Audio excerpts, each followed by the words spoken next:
Comment te lancer dans les business en ligne? Je sais qu'actuellement, peut-être, tu as une idée, mais tu ne sais pas vraiment ce que tu veux faire en ligne. Tu veux te lancer, tu entends des business en ligne, des trucs en ligne, mais tu entends toujours, tu entends parler de ça, mais tu ne sais pas réellement ce que tu peux même faire quand tu te lances dans les business en ligne. Ou tout simplement, je dirais, tu as une étape où tu as envie, mais tu ne sais pas quoi faire. Alors, dans cette vidéo-là, je vais te donner deux types de business en ligne très en tendance actuellement que toi-même, tu vas essayer d'analyser et de voir lequel parmi ces deux business-là, tu peux te lancer et vraiment être sûr de toi-même. Parce que si tu ne sais pas vraiment les types de business en ligne et comme ça, tu te lances dans l'ignorance, tu vas passer énormément de temps avant de savoir réellement ce qui est bon pour toi. Alors, premier type de business en ligne, il faut savoir qu'en ligne, il y a le business de la vente de services ou la prestation de services. Ici maintenant, c'est que tu as une compétence. Je suppose que tu as une compétence, peut-être dans le montage vidéo, développement web ou conception des affiches, en tout cas un graphiste peut-être. Tu as une compétence dans quelque chose. Je dis que tu as simplement une compétence. Tu sais faire quelque chose. Maintenant, tu te lances en ligne pour avoir des clients.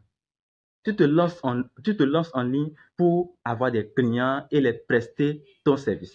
Là, c'est le business de la vente ou prestation de service. Ça peut être un community manager, un graphiste, un designer, un développeur web, ainsi de suite. En tout cas, tu as une compétence, tu souhaites la monétiser à travers les réseaux sociaux. Je ne parle pas de talent, parce que c'est encore autre cas. Mais si tu as appris une compétence, tu sais manipuler la compétence, tu sais faire la chose. Et tu te lances sur les réseaux sociaux pour avoir des clients, pour les prester ton service. Là, c'est le business de la vente de service ou bien la prestation de service. Maintenant, le deuxième type de business, c'est le business de la vente de produits. Et c'est ici peut-être ce que tu as envie d'entendre, le dropshipping ou le e-commerce. Le dropshipping et le e-commerce, je pense que c'est le même type de business, seulement que la manière de le faire est juste différente. C'est tout. Donc, il faut retenir que en ligne, il y a le business de la vente de services ou prestation de services et aussi le business de la vente de produits en ligne comme le e-commerce et le dropshipping. Le e-commerce et le dropshipping, toi-même, tu peux le faire toi-même. Je suppose que tu as une compétence, comme avant, tu as une compétence, tu sais fabriquer quelque chose. Par exemple, je suppose que tu peux aller acheter ce genre de choses en Chine. Je suppose. Parce que ça, là, c'est pour faire des vidéos. Tu allais acheter ça en Chine. Tu allais acheter les marchandises en Chine et tu essaies de les vendre en ligne. Là, maintenant, c'est le e-commerce que tu fais. Le e-commerce, tu as acheté ça toi-même. Toi-même, avec ton argent et tu t'es lancé en ligne pour les vendre. Pour avoir un bénéfice ou quelque chose du genre. En tout cas, tu es dans le domaine, c'est toi qui dois savoir.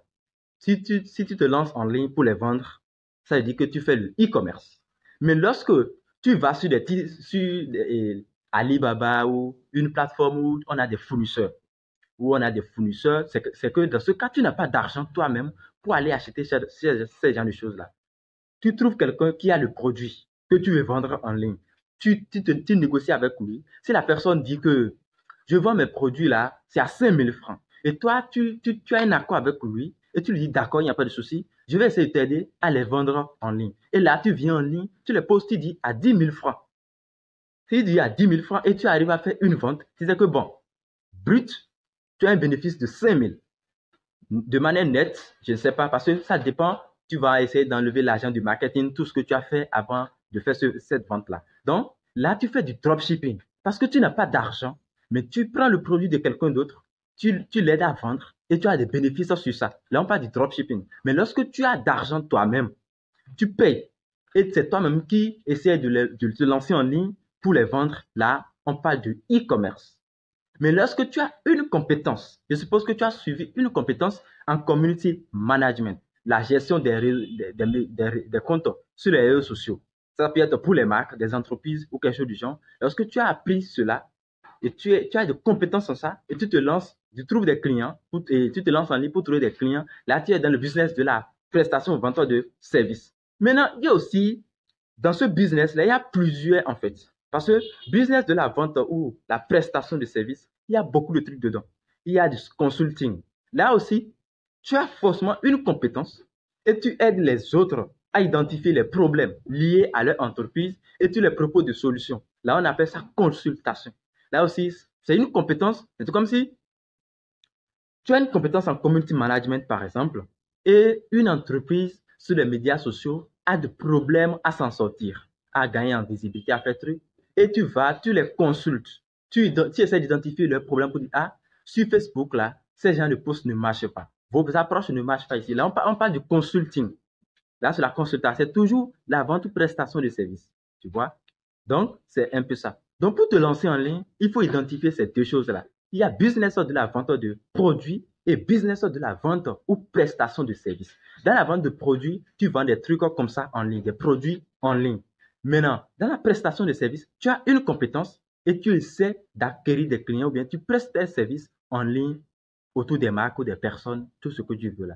Donc, il faut identifier ces deux choses-là avant de t'identifier en ligne. Alors maintenant, c'est à toi de prendre le temps et t'asseoir à dire, d'accord, quelles compétences j'ai? Ou bien, si je n'ai pas une compétence, est-ce que j'ai d'argent? Quel type de produit je peux commencer par commercialiser en ligne? Et c'est fini. Si tu arrives à faire le premier pas, tu te lances dans l'un de ces business-là, ça veut dire que désormais, tu es dans le business en ligne.